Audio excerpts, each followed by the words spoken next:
It's time for the Onebar and Lupagus show, bringing you anything and everything Minnesota Vikings. Welcome to professional football. All right, welcome back to the Onebar and Lupagus show. I am Onebar, joined with Lupagus. Lupagus has just happened to have one of the best damn beers in the world in his hands. Oh, yeah. Me too. Cheers. All right, in this episode, we're going to get a little nutty here. We're playing good ref, bad ref. We're going to debate heated topics each week.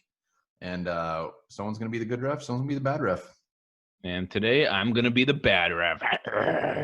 You bad ref or a pirate? I don't get it. A little bit of both. I think there's a pirate in every bad ref. A little bit of a pirate in there.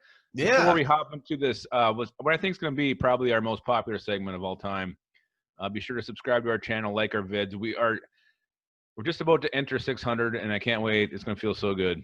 It will feel good. It'll be sloppy, and I can't wait. But let's get into this. I am the good ref. Lupagus is the bad ref. And today's topic, lay it on us. Justin Jefferson, will he be productive in year one? Will he live up to the hype? Yeah, let's say will he live up to the hype year one? That is the discussion. Since I am the good ref, I get to go first. We're gonna bounce back and forth here. And I get to drink. And you get to drink while I blabber about why Justin Jefferson absolutely will live up to the hype. And my number one reason I'm going to blow my load right off the bat here is the fact that he comes in to a situation with, I would say, not a lot of pressure. You see a lot of rookie receivers come in, especially first-round receivers, and they're just like, look, we suck. You need to carry this team. You need to pull your weight. You need to make us better. Justin Jefferson comes into a spot where not only is he handed the number 2, maybe even the number 3 to start, but he's got a guy like Adam Thielen ahead of him that is going to help him, bring him along. And even if he starts out as a number 3 receiver, that is okay because he's going to move up the depth chart and basically no pressure. No pressure. That was your load? Well, I got more loads to give, but that was a very small load. Look at some of these other rookie receivers coming into situations. They're like Henry Ruggs. I mean, they're coming into situations that are just like, you better rip shit up. Justin Jefferson's like handed the number 2 spot. All right, cool.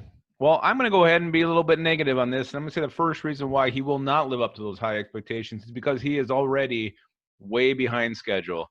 The Vikings lost OTAs and mini camps due to this COVID-19. Yeah, he's been virtually learning, but what good is that going to do you? You need to be on the field working with your fellow teammates, your fellow receivers, working with the position coaches, working with Gary Kubiak, and most importantly, building that all-important rapport with Kirk Cousins. I mean, Cousins and Thielen, Cousins can change his mind in the middle of a play, and Thielen will know what he's going to do. They have that kind of that sixth sense that they know what the other one's going to do, and Justin Jefferson and Kirk Cousins are going to pretty much be starting way behind schedule. They're going to have to rush to build that kind of rapport this preseason. And, I mean, he's got to learn a ton of stuff in an extremely short amount of time, and I think that's going to set him back. And, you know, it's his early impact especially will be affected by this lack of the OTAs and the mini camps. Well, it's funny you bring up Sixth Sense because I never saw that ending coming, ever. No, I still watch it, and I'm still surprised about that ending. Really? What a movie. But it was pretty good. You're alluding into my second point, and I'm feeling very good about that, is Justin Jefferson, out of all the receivers in the first through 3 rounds, he's probably the most ready to go out there. He's one of the best route runners. He's got great hands. He can break away. He's got good speed. I think he is absolutely very above average when you're looking at receivers as far as a route running. And what's one of the big things rookie receivers struggle with? Route running. They suck at it. And guess what? He doesn't. Boom. 1,000 yards.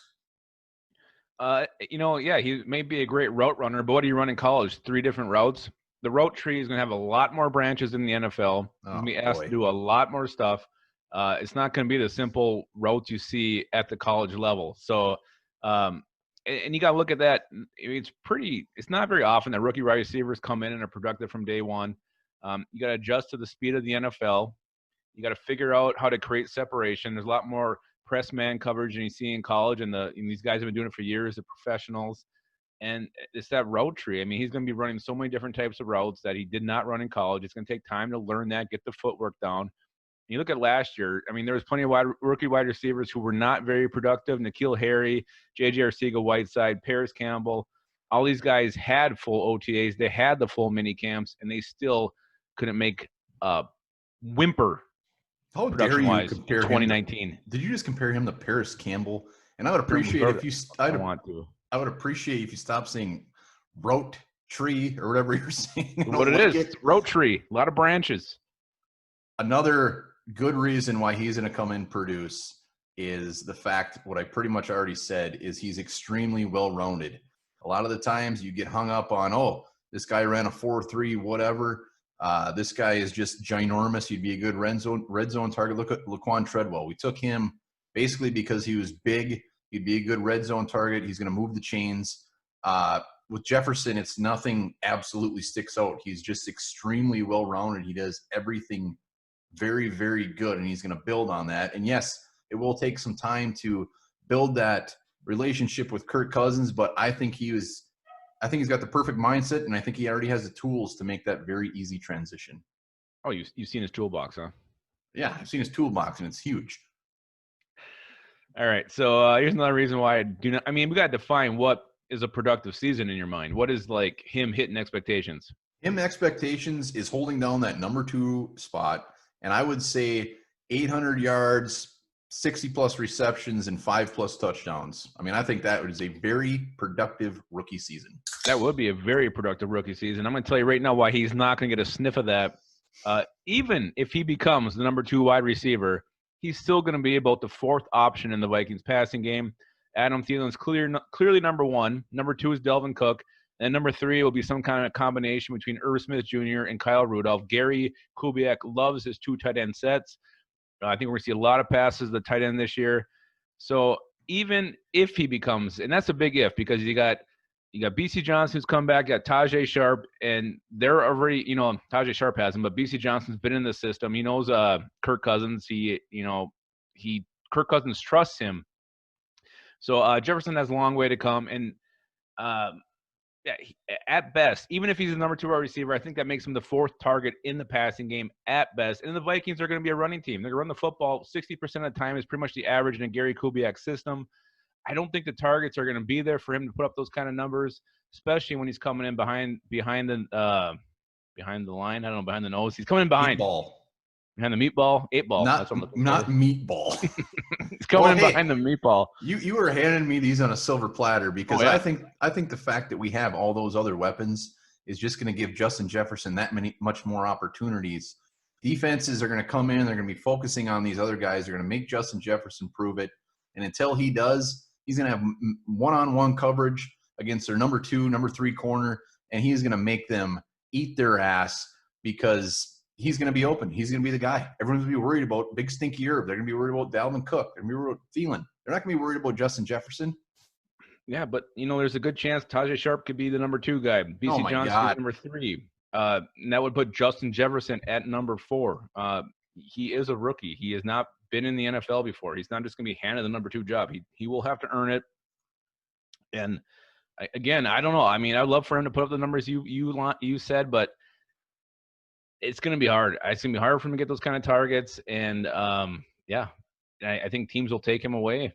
I mean, their second corner could be the best corner he's ever gone against. So it's not going to be easy for him to get open.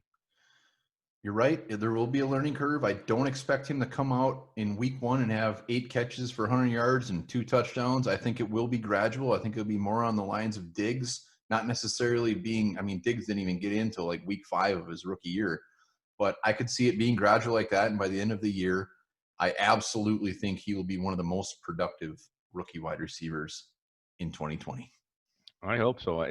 This year of all the years, it's going to be extra hard for receivers to make an impact, and I'll be shocked if he's able to come close to those numbers you put up. Wow. Well, behind the meatball, way behind the meatball. Yeah, that was amazing that you said meatball. So those are our shots. Pew, pew, pew, pew. Let us know in the comments below Who you think's right? The bad ref, the good ref? Are you pointing to me? Oh, I was just pointing at me. Said good ref. no. All right, we'll be back again. Maybe another good ref, bad ref. Who knows what we'll come up with next? Be sure to again subscribe. We're so close to 600. Smells like grandma. Till then, here's a fact for you. Using the middle finger started in ancient Greece.